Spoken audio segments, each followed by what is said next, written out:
ফিলিপাইনে শক্তিশালী ভূমিকম্পে এখন পর্যন্ত ৬০ জন নিহতের খবর পাওয়া গেছে। ৩০ সেপ্টেম্বর স্থানীয় সময় মঙ্গলবার রাত ১০টার দিকে দেশটির মধ্যাঞ্চলে ভূমিকম্পটি আঘাত হানে। রিক্টার স্কেলে ভূমিকম্পের মাত্রা ছিল ৬.৯। বার্তা সংস্থা এএফপির এক প্রতিবেদনে জানানো হয়েছে, সেবু দ্বীপের হাসপাতালগুলিতে আহত রোগীরা ভিড় জমাচ্ছেন। সেখানে বিশৃঙ্খল পরিস্থিতি তৈরি হয়েছে। মার্কিন ভূতাত্ত্বিক জরিপ জানিয়েছে, মঙ্গলবার রাত ৯টা ৫৯ সেবু দ্বীপের উত্তর প্রান্তে বোগো এলাকার কাছে ভূমিকম্পটি আঘাত হানে। শক্তিশালী এই ভূমিকম্পের পর আরও কয়েক দফা আফটার শক অনুভূত হয়েছে।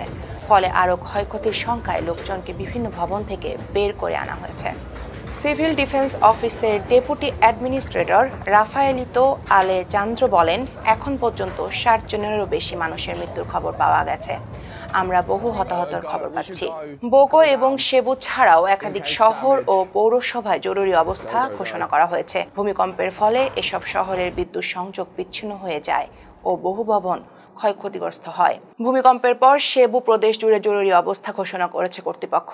এরই অংশ হিসেবে সেখানকার সব শিক্ষা প্রতিষ্ঠানে ক্লাস বন্ধ রাখা হয়েছে। বিবিসি বলছে, সান রেমিজিও পৌরসভাতেও জরুরি অবস্থা ঘোষণা করা হয়েছে। শহরের একটি ক্রীড়া কমপ্লেক্স ধ্বংসস্তূপের নিচে কয়েকজন আটকা পড়ায় উদ্ধার অভিযান চলছে।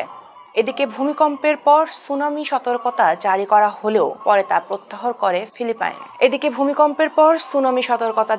হলেও পরে তা প্রত্যাহার করে Philippine institute of volcanology and seismology.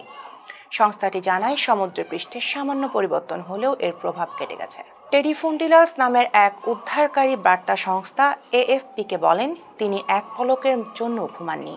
তিনি আরও বলেন, উপচে পড়া ভিড়ের কারণে কিছু রোগীকে অন্য হাসপাতালে স্থানান্তর করতে হয়েছে।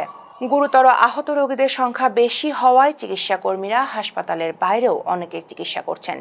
সেবুর প্রাদেশিক গভর্নর পামেলা বারিকুয়াত্রো তার অফিসিয়াল ফেসবুক পেজে এক পোস্টে এ তথ্য জানিয়েছেন।